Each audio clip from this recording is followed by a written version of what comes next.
أعوذ بالله من الشيطان الرجيم بسم الله الرحمن الرحيم اللهم صل وسلم وبارك على سيدنا وحبيبنا وقرة أعيننا محمد صلى الله عليه وسلم وعلى آله وصحبه ومن سار على نهجه واستنى بسنته إلى يوم الدين أما بعد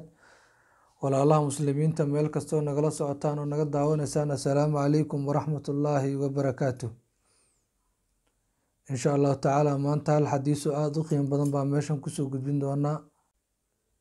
nabigu wuxuu yihi calayhi salaatu wasalaam xadiis saxiixa oo bukhaari muslimba ku qoran yahay waxaana werinaya sayidina cabdullaahi bni mascuud radiallahu canhu inuu yihi nabiga sala allahu calayhi wasalam man qara'a aayatayni min aakhiri suurati albaqara fii leylatin kafataah qofkii akhriyo labada aayada u dambeeda suuratu lbaqara habeenkii waa ay ku filan tahay culimmada laba qaab bay u kala qaadeen mari waxaa la yihi haddii qofkii cibaadadii iyo tahajudkii uusan awoodin ayada akhristaa way ku filan tahay marna waxaa la yihi xersixir iyo wax walbana waa ay ugu filan tahay shar oo dhanba xijaaba uga filan tahay waa labada ayado suuratu lbaqara ugu dambeyso inay fursada noocaasay ku dhaaftahayna looma baahno haddii maqrib tukato akhri ama markaa cishaha tukato ama markaa sariirta tagto adoon labadan aayad akhrisan ha seexanin insha allahu tacaala haddaad awal hore wadayne hadirtaana sii low jibaar haddii aadan wadino hadday kugu hor leedahayne cawada kugu horeysa ka bilaaw labadan aayadood akhri haddaad xifdisantahay si dadka badankooda u badan yihiinne waaba xifdisantahay alxamdulilah haddaadan xifdisanan ceemahane hadirtaan baro insha allahu tacaala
labadaas aayadood lana sii wadaag asxaabtaada.